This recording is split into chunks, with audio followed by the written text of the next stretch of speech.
All right, without further ado, we will turn it over to Jen, Karina, Brad, Annabelle. Let's give them a round of applause. We've got Jen. Jen will be moderating this panel. There you are. Thank you. Good luck. All right, welcome everyone. Thanks for coming, and thanks, you don't want to know how many Vasion people are in this room. It's embarrassing, but so great to have such great support from everyone.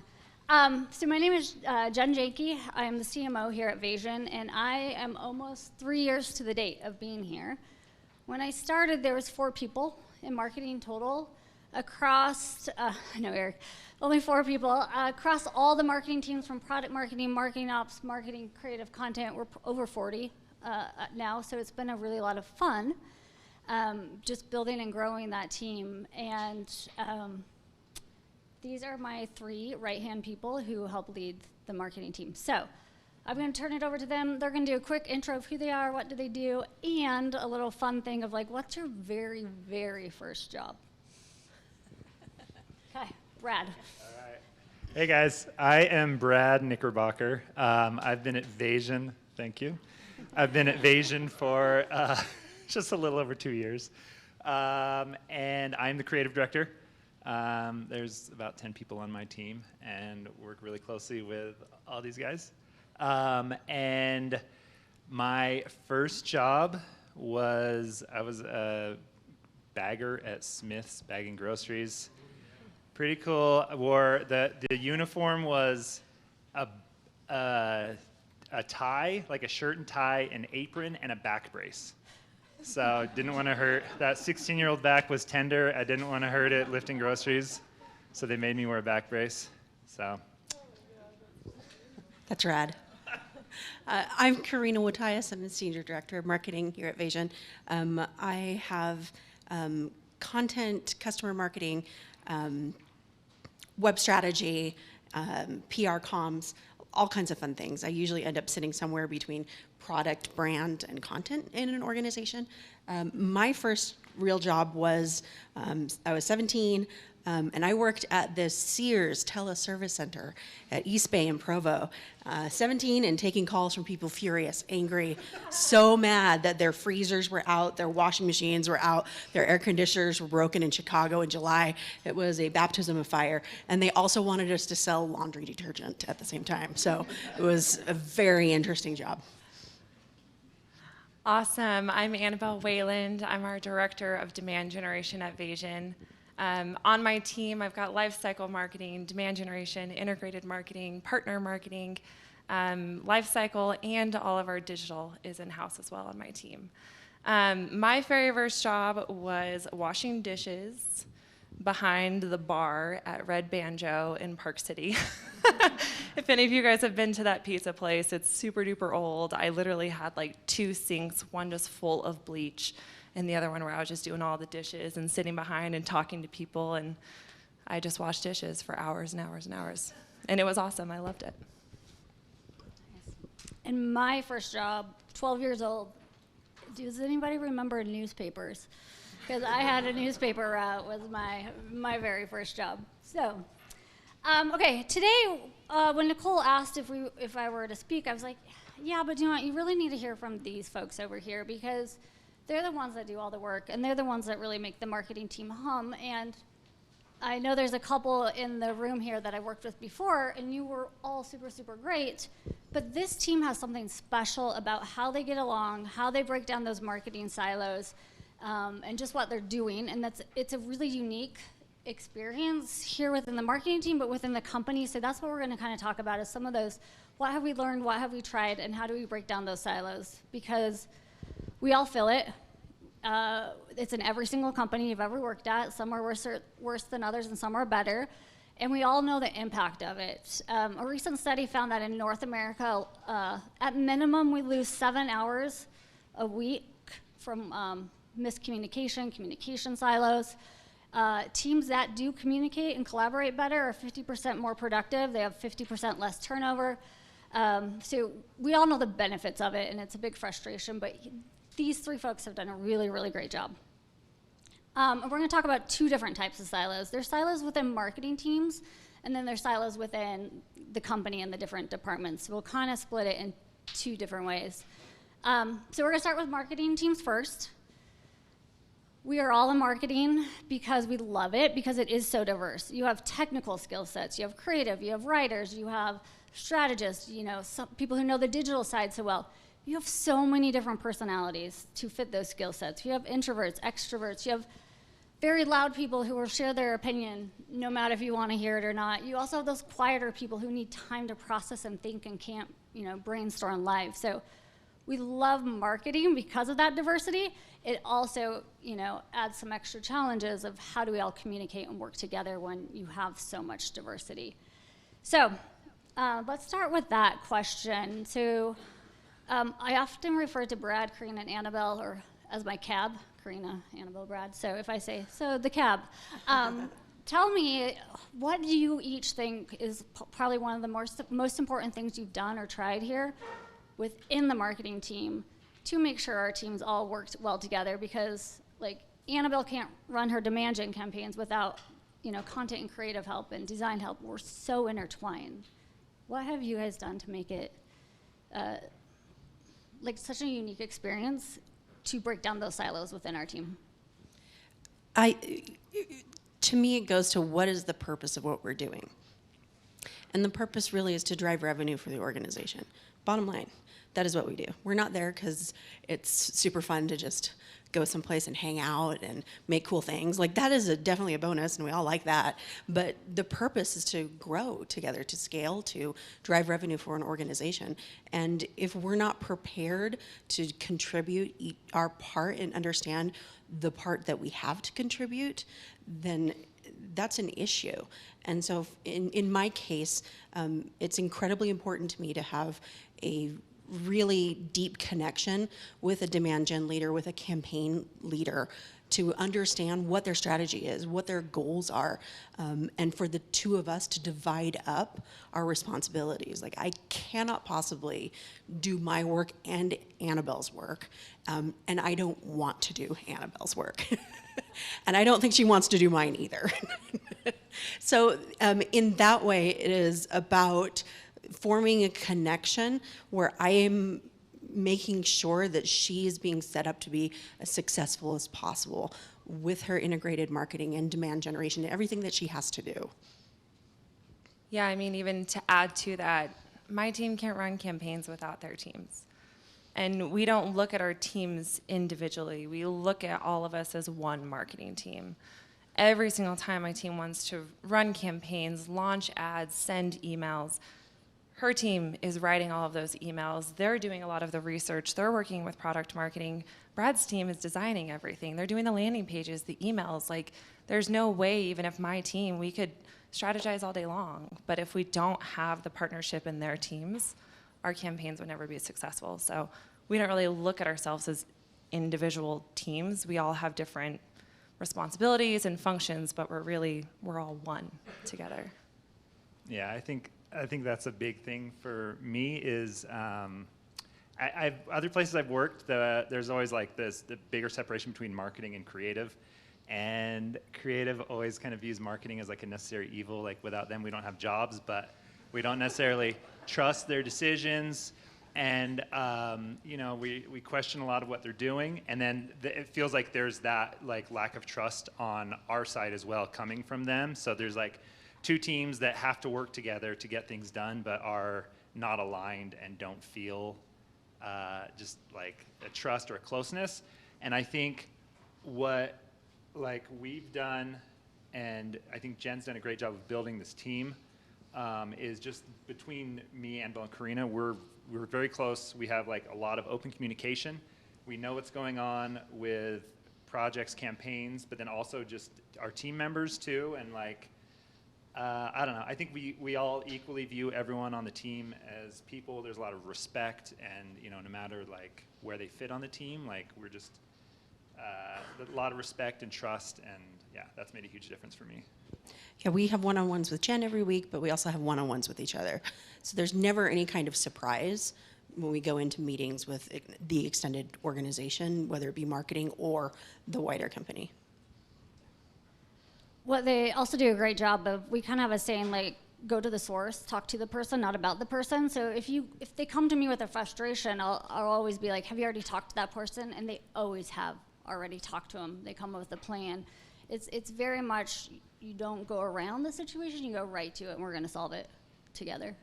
You guys do a great job at that. Okay, next question. So as I mentioned earlier, we've been growing and hiring and changing like mad. You know, we go from more generalists in marketing to hiring 5 people, so now we have specialists. We're on our 3rd project management tool. Like, we have a lot of change happening all the time on this team.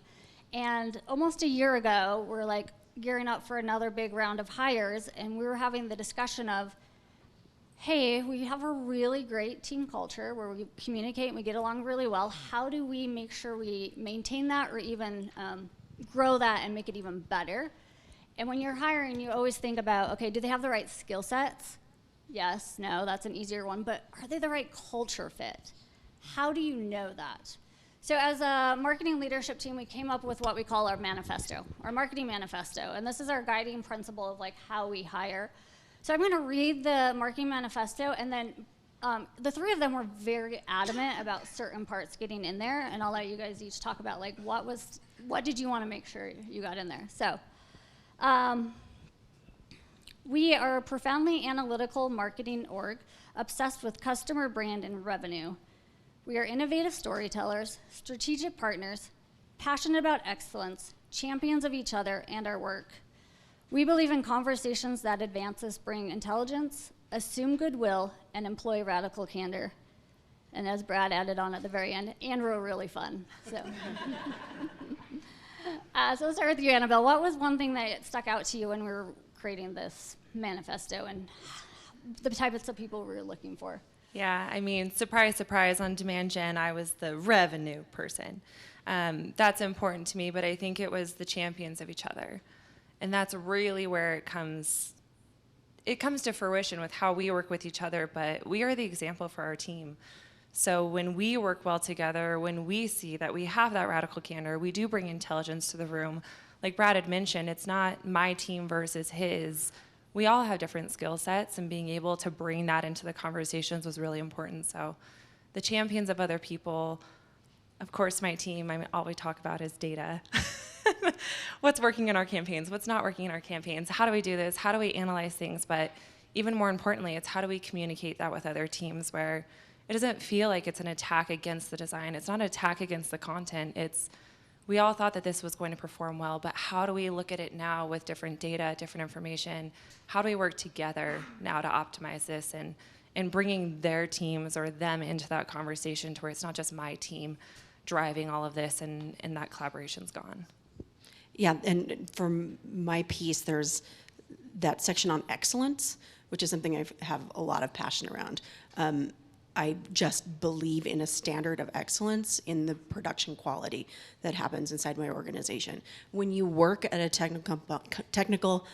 when you have a technical sale, when you work in B2B software, it is exceptionally important that everything that you produce inside the marketing organization says what the product does not say what the product doesn't do, does not mislead people. There's nothing that will set a sales organization up for failure more than people have been consuming things and they get to the point of sale, or they make a sale and they have read something or found something out after the point of sale and it endangers everything. All the work that we all put in, everything, you know, the livelihood of everybody inside the company, that is super important to me. I push my people really hard to make sure that there's excellence there. It's really important. Everything from the campaign to the structure to the frameworks, it needs to be precise. It needs to be really good. It needs to be empathetic, focused on the customer. It's not about us. It is not about us as marketers. Like, who cares? Like, if AB comes to me and says, this piece of content isn't working, awesome. Like, so what? If it's not working, we have to fix it. We have to figure out why it's not working, and we got to get something else in there to serve the greater purpose of driving that revenue. Yeah, I mean, we want to hear the why. Like, anytime my team is going to either one of them saying, like, we want to launch this campaign, this is the best idea. And when they say like, well, why are we doing this? What about this? Have we thought about this? That's exactly what we want to hear, because my team can do a great job building out a framework. We can do a great job of trying to think of all the pieces that we're familiar with, but they have so much expertise on their teams that maybe there are pieces we've missed, like there's pieces that we forgot about. So when they bring their, their opinions, or what about this, or I'm already working on this piece of content, this would fit in here really well. We always welcome that feedback from everyone. These guys totally took my Brad. top two answers. But also the storytelling piece of the manifesto is really important as well. I think the products that we make and that we sell are pretty technical and can be hard to understand. And so I think just being able to like tell that story and tell it visually too is very important. And so that part is very important. Also, the part about being fun is I spend a lot of time at work. I want to enjoy what I do and who I work with, and so I think that's a big part of like culture fit. So. And then for me, the one that has stood out most recently is that part about we believe good conversations bring intelligence, goodwill, and candor. We actually had an issue last week where a team wasn't performing at their highest and where I needed them to perform. And we had to pull everyone in and have a tough conversation. But we started out with like, hey, there's definitely intelligence in this room. And I think there's, radical candor also, but is there goodwill in this room? And we had to spend a bunch of time on that piece before we even could get to the performance piece. And it turned out to be a really great discussion, but it really helped us level set, like, this is what we're about in marketing, and this is how we're gonna guide our conversations, which helps us be champions of each other and helps us be better storytellers. Like all of that helps us be better marketers when we bring that into the room. So, perfect. Okay, so that's within the marketing team specifically, but let's look broader across the organization, because within your own teams, it's a little bit easier to impact change and to really close those silos. When it's at a bigger scale and so many different people involved, that's where it gets really hard. But I would argue that as marketers, it's our job and our responsibility to take that first step, because that's what we're good at. We're good at communicating. We're good at understanding people and how humans think and act. Like, we're good at, explaining and messaging and internal comms. So it's up to us as marketers to make that first step, to reach out across departments, to close those silos. So let's go back to a similar question, but to sit across the marketing team, what do you think that we do across a company or, as marketers to help our company to really close those silos within all departments? Brad, do you want to go first so no one steals your answer? Yeah, I would love that actually. No, I think when I started, so it was 2 years ago, Jen said there was like 4 people on the marketing team when she started 3 years ago. When I started, I don't even think we were at 10. And I still think there was a lot of question in the company of like, what does the marketing do? What can they do for us? And then even more so, like, what can a creative team do for us? And how can they help us?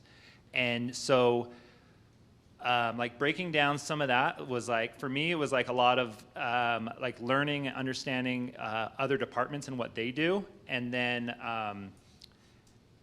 like showing like respect and appreciation for their work, and then kind of stepping up and doing the best work that we could to show what we're capable of, and just showing our worth in the company. And a lot of that is with internal projects too. Like, I don't know, we do a lot of like slide decks and stuff for like internal meetings and things like that. And I think a lot of like designers or creatives might view those as like not the funnest projects or not the coolest things to like work on and get excited about. But that's like such a good time for you to show what you're capable of. And then everyone else in the company can see, it's like so visual. It's in front of everybody at the company, and they can see, oh, we do have a talented group, and let's involve them in more projects and more decisions. And I think just things like that have really helped my team get in front of other teams and just earn that like respect and appreciation that we want, and that's helped us work with other teams. So. I mean, the classic complaint that you hear about marketing is, who knows what they're doing over there? Like, we never hear from them. They're just over there. They never talk to us. They put out this thing. We don't even know what that is. It's not related to what we do at all. It's full of inaccuracies. We just don't trust them We can do their at all. job better than they can. We can do their job better than they can. Everyone's a marketer. Yeah, exactly. All of that. I mean, that to me is usually a marker of a marketing organization that has not done their work to involve the rest of the organization in what they're building. And it really is a communication and an education and a partnership opportunity. So it looks for us things like we have a Ask Marketing Anything Slack channel, which almost functions like a support channel. Like, you know, whoever can just like hop in there and answer the question and fill the need is right there. It is proactively reaching out and building relationships with our key members across the organization. So we've kind of split the organization based on our different responsibilities. So for example, I speak a lot with the product organization, with our CX partners. Those are the relationships that I usually own. AB has other relationships that she's maintaining. I'll turn that part over to you. Yeah, I mean, on-demand gen, of course, our best friends are sales, and I really mean that we actually are best friends. I love our sales team. We meet on a weekly basis. We talk about how we help each other. And I think what I'm so used to in marketing orgs is like sales is your nemesis. Like they are fighting against attribution. You're fighting for the attribution. We close this deal. No, I close this deal. We don't have those conversations with them. We say like, what worked that you guys did? What worked that we did? And how do we do it again? How do we do it faster? How do we, you know, like what are pieces that like my team can help your team with if you guys need to close deals in a different way? Hey, this messaging really worked for us. You guys should try this in your outbound calls. We're never pinning each other against one another. We all have the same goal, and it's revenue. And when we have that same goal, like it doesn't matter where that attribution sits. Of course we track things. Of course we look at attribution, but that's only to better what we're doing, not to put us against one another, saying like we're better than you or you guys are doing this better than us. We're all trying to be better together. So that's one of the relationships, at least on my end. We meet on a weekly basis. There's times when I say like, hey, this isn't working for us. Like, please give me some advice. Like, we're going to market with this message. It's not resonating. Like, what are your salespeople? Like, what are they saying on calls? How are they talking to this persona? Like, what's sticking? And we're open to that conversation. Like, we don't know everything. They don't know everything. But when we band together, we can really get a lot done and like really close that revenue together. So that's super duper duper important to my team. And then we work really closely with customer success. Like they are the ones talking to customers every single day.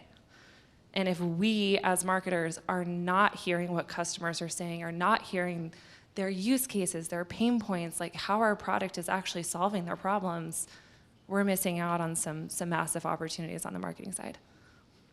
Yeah, if you can remove your ego from the conversation that you're having, if you can bring respect for your colleague across the table, for the wealth of intelligence and experience that they have, you're going to learn so much that's going to make you better at your job. And it's just going to have that, oh, guys, can we bring that 90s term back? You're going to get some synergy out of this whole thing. It's going to be Synergy. Easter egg of the whole conversation. Yeah. We had to say it at least once. I think as a team, we get really excited too when we see there is a disconnect between. So we always say there's your intention. Your intention is what you were trying to do, what you were trying to say, and your intentions are always good. 99% of the time, unless you're serial killers or something like that. Like your intentions are always good. We have to believe that as humans. But your impact, that's how the other person is seeing the situation. So you see your intentions, but how Brad interacts with me and how that impacts him, that's his viewpoint. And whenever there's a gap between those two, it's the only way to fill that gap is to be curious and ask a lot of questions. So some of my favorite conversations within the company is when we see there's that gap and you can just see the team asking questions, and then boom, you like finally find that one thing where we were both using a word differently. You know, it's like the littlest things, but that's how you discover those aha moments and figure out, oh, okay, we're talking about the same thing, we're just using different words, right? So I think for the marketing team, we've been really trying to be more curious and ask a bunch of questions, and then that helps bridge the gap between the departments, but also helps you learn a lot of really cool things about what other people in the company do. Okay, so moving on, what's the other thing that's really unique here at Vasion is we have company values. And when you think of values, you usually think of like, oh, integrity, and you know, how many of you can actually name your company values? Minus the Vasion people. There are a couple of you. Here at Vasion, we have 4 values, and everyone knows them, and they know them before you even start because you have to embody these 4 values, and so that plays a really big role in how we work across departments and to break down silos. And I think it's a really cool thing that we do here. So we're each just gonna do a 30-second overview of like what the value is. It's tied to a book, and then every year as a company, we focus on one of those values, and we bring the author of the book in to speak to us and stuff like that. So we really live and breathe these values, which helps break down these silos. So, Karina, do you want to go first? Yeah, so one of our values is storytelling, and it's based on building a story brand, which probably many of you are familiar with. The idea of putting the customer as the hero in their journey, and you as a marketer or an organization as the guide that takes them on that journey. We read StoryBrand as a company organization last year, and actually engaged with Donald Miller, who wrote the book. Everybody in the company did a story brand there at our company kickoff. Frankly, I thought it was really transformative. Not necessarily for the marketing organization, because a lot of those principles we already practice and try to, but it transformed the way that we work with the rest of the organization, because they could see what we were trying to get to. They could see that we were trying to put the customer at the heart, instead of trying to list our features of the product at the heart, which of course we're super proud of, our technical capabilities and what we're able to deliver and what we built. But it's that flip of being able to tell a story about what you do and help distill that down into something that really is emotionally engaging for your target audience. That really I feel like it transformed our entire organization, and it helped them understand what we do and the challenges that we're faced with when we are trying to take this technical sale and make it something that is an emotional, hook. Yeah, like my favorite quote from that book is, if you confuse, you lose. So like with our product being so technical, that we could confuse real quick. Like we could get there very fast. But it was great that the whole company, after reading that book, like they started to see our marketing messages. Before they'd be like, this is too simple. Like we need to go into the details. We need to tell them all the features. Like there's so many other pieces.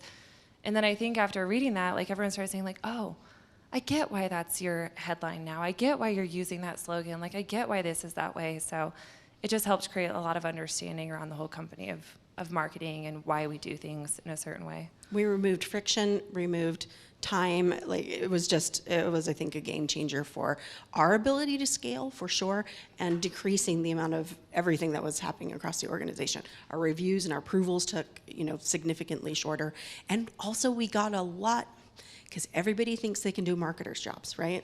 Like there's not a day that goes by that somebody doesn't have an idea for you.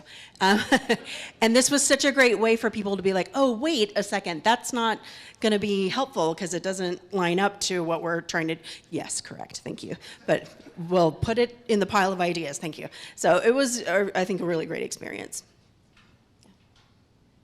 Annabelle, do you want to go next? Yeah, so one of our other values is another book written by a former Marine. It's Extreme Ownership. This one is one of my favorites because, it kind of goes to what we were saying, where it's not looking at individuals, it's looking at like everyone as a team. A Marine by themselves going into war is not going to be as impactful as an entire group of Marines, that they all have their own certain functions. They all are contributing to that greater good of a team. And so that extreme ownership, it just really takes, again, it's that ego. Us as leaders, like we're not the ones taking credit for things. We're not the ones doing that. It's everyone on our team that's doing the work. We don't take that credit. We give it to them. That's what's important, and that's what makes everyone on our teams and all other teams too, like it helps them feel important that they're contributing, that it's not about boosting my own ego when we launch a campaign. It's about all the work that every other person's done to launch that. So that extreme ownership, like it's wonderful on the marketing team because we don't really try to take that credit for ourselves. And then working with other teams as well, again, I'll go to the attribution piece, but like we're all in it together. It's our revenue goal together. Like we're not pinned against one another. So the extreme ownership is we're in it together. It's not as though you're an individual trying to fight this fight on your own. So. But yet, as an individual, we take responsibility for our own actions. What can we do? You know, what can I do? What can I do better? Where can I help to that greater good? Yeah, like it takes out the excuses, right? Of like, well, I can't do this because of this, and I can't do this because Brad's team, they're so slow. Like, why can't they build a landing page in 2 hours?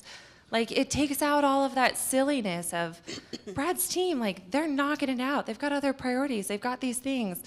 What should you have done differently to get your request in faster? If your campaign's launching in an hour, you should have requested this a week ago. You should have requested it 2 weeks ago. So yeah, it puts that responsibility back on you, and it takes away that blame game of, you know, why isn't this done or that done? Like, what could you have potentially done differently? And really taking ownership of your own work rather than trying to place blame on others for your stuff. Jen, you want to tell us about your value? This is one I love because we're candor seekers. It's the book Radical Candor by Kim Scott. And to be a candor seeker, you have to care personally and challenge directly. So you have to really get to know the human that you're talking to. And sometimes that means going out to dinner, grabbing a drink or coffee with them outside of work to really figure out like who they are. Because when you have that personal connection with them, you're going to be nicer to them. You're going to be more willing to help in meetings. So care personally, and when you have that, you can also challenge directly, right? Like go to the source, talk to the person, not about the person. Like you can give really straightforward feedback. You can give really great praise when you are all radically candor. And if you create that, foster that environment within the whole company, everyone knows what you mean when we say radical candor. And hey, like, let's just be direct and straightforward with each other because we really care and we know each other personally, and we're going to solve it together. Which leads into Brad's. Do you want to talk about the fourth one? Yeah, so our fourth value is being a relationship builder. And that's been, I actually love that is something that we focus on as a company because that's really important to me. It's based on a book, or centered around a book called Leadership and Self-Deception. And the author of that book came and spoke at our company kickoff in January, Jim Farrell, and he did an exercise with us where we scored our relationships with each team in the company, and he talked about how there's a system of like each relationship either like subtracts or adds or multiplies, and when you're in that multiplying space, that's when the like real magic happens. And so we were able to like put numbers on our relationship with each other team in the company and like quantify that, which is kind of an interesting approach because I feel like oftentimes you're with a relationship, you're like, yeah, it's a pretty good relationship, and there's nothing like really like no data behind it. But so this kind of gives a way to like, yeah, quantify that and then find ways to improve that. And so as a company, that's one of the things that we're focusing on this year is like increasing our like depth of knowing each other is what we're calling it, and then also just finding ways to get into that multiplier space. And one thing on my team that we have a meeting every Friday, and we've always done this exercise. It's called Roses and Thorns. It's something I do with my kids where you talk about like the best part of like the day or the week and the worst part, and then we do buds, which are things that we're excited about. So we've always done that as like a way to have like my team like share good things, bad things, and just talk about it. But then this year I've included something we're calling multiplier moments, which is just a chance for people on my team to share like, oh, I met with, you know, somebody in sales and we had a good conversation, or like just giving examples of things that other people on the team are doing to get to that like multiplier space. And I think talking about it every week is just kind of helping people have it like top of mind. And, you know, when they're in a situation where like, oh, this could be a multiplier moment, then like, yeah, they're more aware and more like willing or able to make it a better experience. So. Yeah, one of the fascinating things that came out of that workshop that we did in January was understanding where your biggest deficit was inside of the company, which was a really easy way to identify with data where a silo existed between one organization and another. And one of our biggest silos was between marketing and engineering, which makes a lot of sense, right?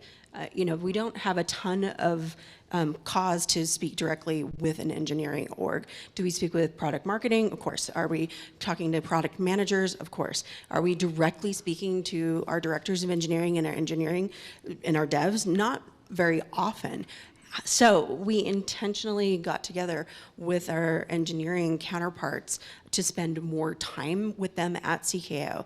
And just being able to say, okay, to be able to show them how we take their work and actually express it to the marketplace was super, I think, really fun for both sides, for them to see the activation of their work and how we actually take it out into the marketplace. And we've set up, in that time, more meetings with our directors of engineering so that they can have direct lines to us to build those relationships and help them understand not just what we're doing, but just keep those lines of communication open.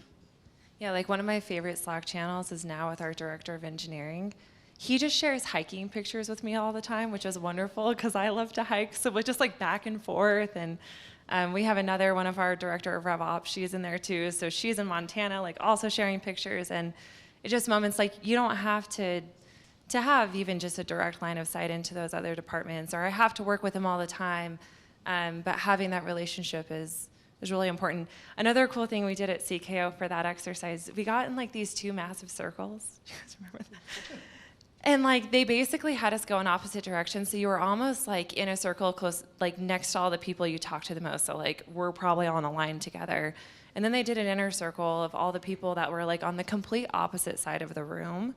And then the circle started to spin, and you had to stop. It was kind of like musical chairs, but they stop, and then it's like you're standing in front of someone you've probably never talked to before. And they had some prompting questions of like, how does my job impact your job? What are things I could do to help you in your role? Like, I don't even know as marketing, like, do you know what I do? And so that was really fun and interesting, and like totally met people I'd never even heard of or talked to before in the company. And I don't know, like now I can see them in Slack, or I can see them at events like this and like actually have a conversation, which was pretty cool. Yeah, I think the key is just being really intentional in reaching out across departments and building those relationships and giving more context and explaining to each other and asking, what do you do? How does your job impact my job? So you're probably sitting there thinking like, oh, this sounds so great. It's all, sunshine and unicorns over here at Vasion. We have our moments and we work really hard at it and we have our ups and downs. So, but it is a collective group of people trying together. So you're probably thinking like, but Jen, I try some of this stuff and my company's not like your company yet. What if I get no response? Or what if it's, not the same type of environment? Like, how long do I keep trying? Or what do I do in that case? So do you all have any words of advice or encouragement for, because it is hard and not everybody will respond in kind. So any advice on how to kind of keep going and get over that hump? I mean, it's rough when you got somebody that doesn't want to move, right? And you got to kind of flow around them.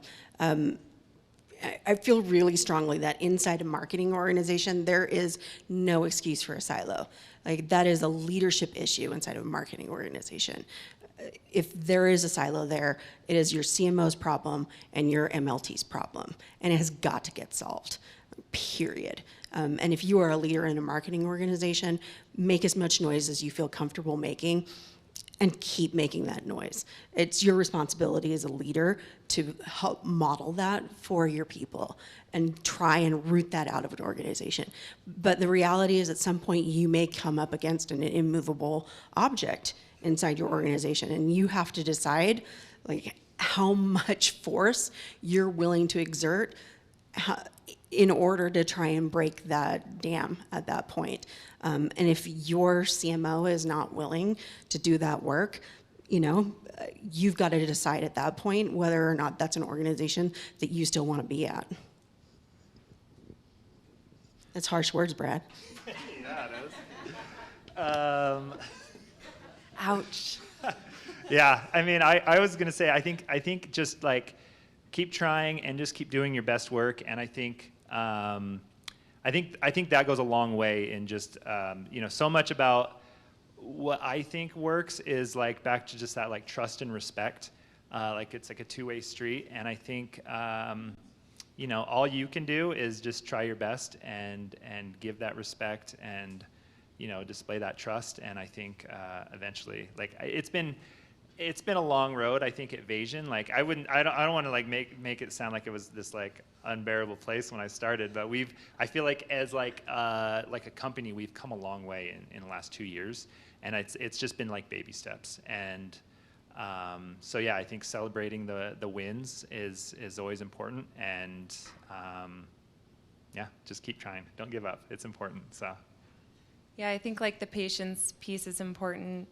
And I think too, like every time you're trying to connect with someone, if you're trying so hard to get your context into their ears and never listening to theirs, like you're never going to have a decent conversation. So I always feel like in those scenarios, like taking out your own needs of what you need from them and truly trying to understand like what can they gain from you, and how can you better understand what they're needing. Sometimes it's patience, sometimes it takes time, sometimes maybe you're filling up their cup more than they're filling up yours, but like over time, once that relationship is built, you're being authentic about it, you're not just in it for your own interest, that's when those relationships can hopefully start to flourish. And I think finding key allies in other teams, there's always someone who feels the same frustration in you on the sales team or product team. Like find those key allies and you work together, and that snowball effect will come. And I've definitely had some great allies here at Vasion even on the executive team of helping to do this from top down. Also, once in my career, and I recently apologized to this boss, new director, throwing a temper tantrum, so-and-so's not doing this, so-and-so's not doing that, right? And I'm like, throwing a little 2-year-old fit, and I was like, fine, I'll just lower my expectations. And my boss was like very patient and kind and said, Jen, never lower your expectations, just change how you're approaching the situation. What can you do different to interact with that person differently? What can you do to communicate in a different way? Like, it's always like you have to keep changing and evolving and adapting to whoever's in front of you, the situation or the person. So that's what we do best as marketers is, here's our theory, here's what we're going to try, we're going to test it, we're going to look at the results, and then we're going to optimize and we're going to try it again, and on this repeat. So it's the same thing with relationships within the company. You just have to keep trying and change your approach because that's what you can control and do. So with that, some of the results we've heard recently is our favorite thing is when I'm in a meeting and our CEO is like, you really need to get marketing's help on that, kind of like they come to us now because we've built relationships, we trust each other, and we're starting to see that. And when someone comes to us internally now, the team isn't like rolling their eyes or like, we don't have time. They're always so excited to help. Like, yes, they're coming to us because we built that relationship, we trust each other, and we know we can help each other do our jobs better, and we have a lot to learn from each other. So watch for those like little wins that Brad mentioned, because sometimes we overlook that stuff, but you will see the results, and it's a lot of fun. So with that, we have a couple. Do you want to talk big rocks? Oh, Or do you have things? You want to talk big rocks? No, do you want to? Yeah. I definitely want to talk about big rocks. I would love to. We're building this up to something really big. Okay. So we had the end of last year, we had our first ever like cross-functional leadership meeting where we brought all of the leaders in the company together for a day, and we all came prepared with our big rocks of 2024.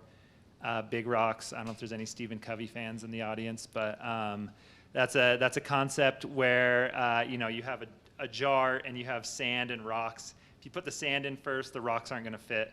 But if you put the big rocks in, then the sand will fill all the gaps and all fits good.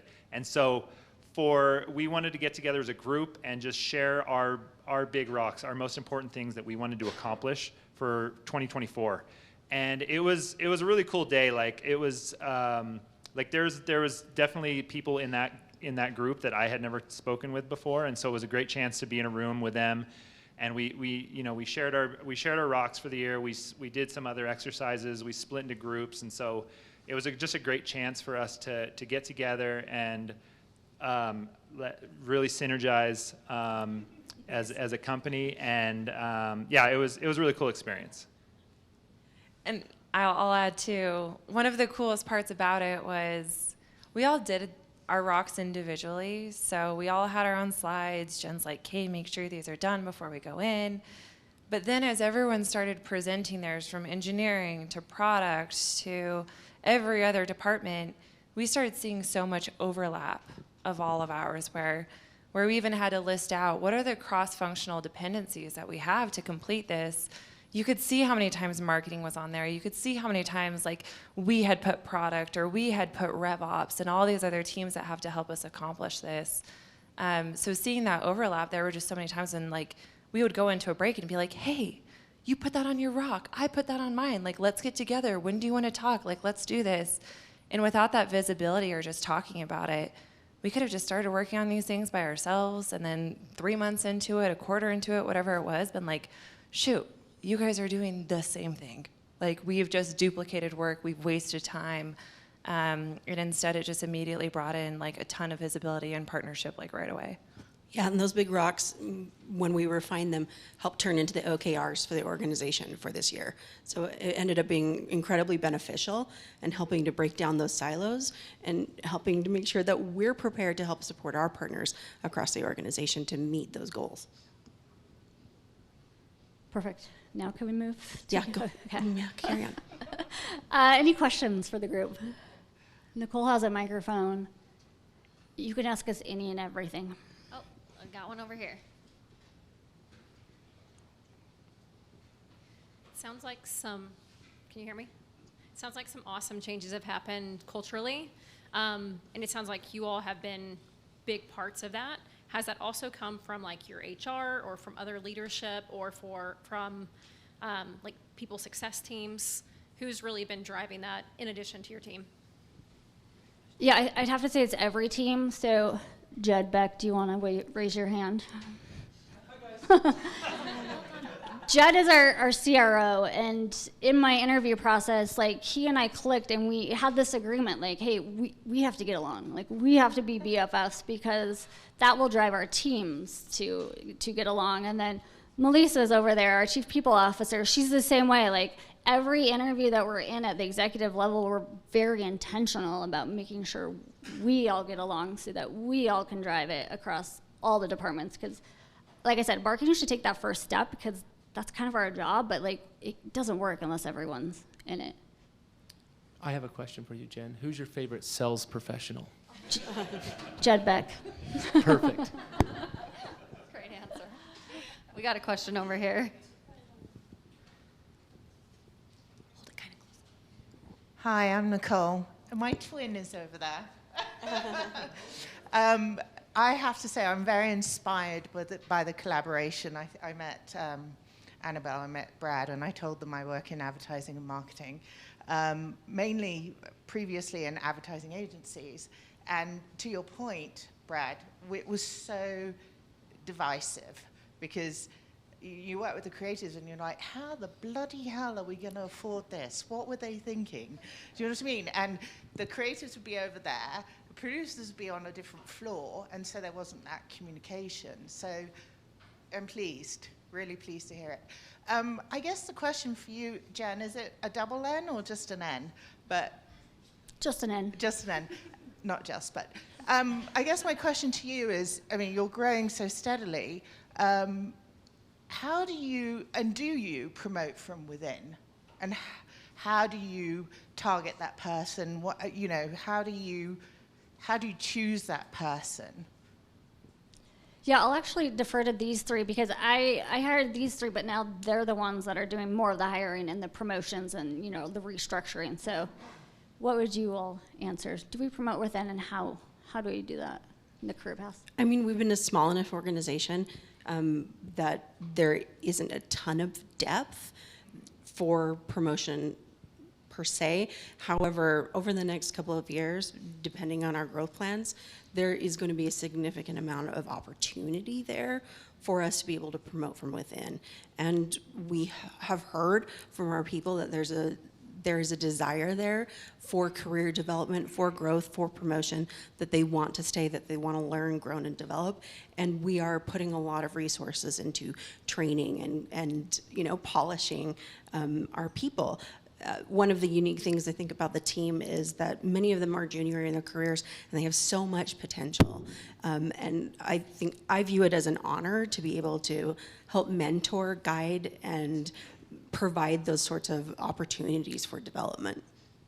Yeah, I think that's the biggest piece. It's because we don't have so much depth, but there is so much opportunity. I really try to work with my team, if they are younger in their careers, to say, hey, there's this other channel here, we haven't tried this, or how are we expanding on your current skill set now, so that they're not just getting stagnant, they're not just doing the same thing every day, like they're learning something new, they're trying something different, they're meeting with a different team, solving a different problem that we didn't know existed or that didn't exist even 3 months ago. So I'm always looking for those opportunities for my team to always see where they could grow in their own roles. And then I think what we also have that's awesome is, as we're launching new roles on our teams, there's a lot of internal people that would want to make that switch to move over to a different team and give them that opportunity to come over. And they don't have to be, 100% qualified and all this stuff. Like, we know the quality and the caliber of people that we hire. And so, hiring from within, whether it's promotions or from other teams, is something we really look to try to do, just to give other people opportunities to move around in their career and try different things. Yeah, and I think I had a really cool experience where I had someone on my team open up to me in a one-on-one and tell me that he actually wasn't that excited about what he was doing, but he was also one of the one of my favorite people on my team, and really smart, really bright. And there was another role that we were discussing on a different team, and I was like, this could be a really good fit. And so I think without him feeling comfortable enough with me to have that conversation, that wouldn't have happened. But just again, back to trust and the between people on teams. I think that's a really good example of someone opening up and then being able to find a better place for them and actually get a promotion out of it. So yeah. Hi.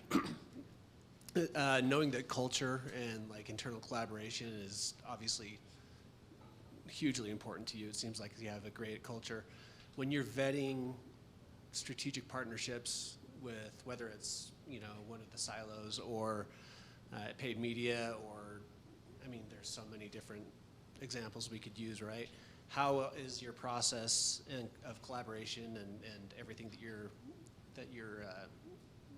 teaching us about, how is that applied to that process of letting someone into your tech stack or as a strategic partner? Ooh, we definitely do. We have a lot of those syncs all together. It's not just that formal interview, and we're really partnering close with HR as well as how do we ask the right questions, and how are we making sure we ask the right questions for what's important to us? Because sometimes I think, especially in interviews or when you're vetting certain partners, you look more the benefits of the products again, and not in the skill sets, rather than that fit. So by working with HR, and they're really equipping us with a lot of really great questions just to make sure we're not missing anything, that we're not just hiring for someone that we think is really great in that interview, but we missed some really pivotal questions we should have asked. But I think a lot of it is, we have them meet with a lot of people too, in a lot of different departments. So it's not just my team. If we're hiring on my team, it would be a total miss if it was only my team that interviewed that person. I've got someone from Karina's team, I have Brad's team, I have someone from our sales team, I have RevOps on there. I'm making sure that it's not just a fit for my team, but it's an actual fit for the company. So I think including a lot of other departments in all of those decisions is one of the key ways we make sure we don't mess it up. And we are, I think, slower probably to hire than maybe some some organizations, but it's super deliberate. We really want to make sure that there's a fit there, so that there's success on both sides of that equation. Yeah, and to answer about partners and customers too, like that's really important to us. So any chance we can get, we try to bring them to our headquarters in St. George so they can see it and feel it and, know that they're part of something bigger when they work with us. We had a customer come out to speak at our company kickoff, and he was just like amazed. Like he could feel something different in the building because of the culture we built, and that made him even more excited to want to be a customer of ours. So a lot of it's just, bringing them into your world and see how they fit and react, because we want to work with people who help enhance our culture and not take away from it. Yeah. Yeah, and another example would be if we're evaluating, people to partner with, providers, vendors. I mean, it's a big discussion between all of us about, hey, this is a need we've identified. Would this work for you as well? Are you already identifying something else? Is there something else inside the organization that already exists that we can, that we should be leveraging instead? Like, those are conversations that we're all happening. We also do this unique thing, and I learned about it because I was hired as a consulting gig, just like a little 2-month consulting gig. I didn't know that was actually like the interview process. Like they were just trying to figure out if you would fit with them. And we do that a lot for a lot of positions. Like, can we use you as a consultant or a contractor? And so you get ingrained, we see you, and then, oh yeah, by the way, do you want a job?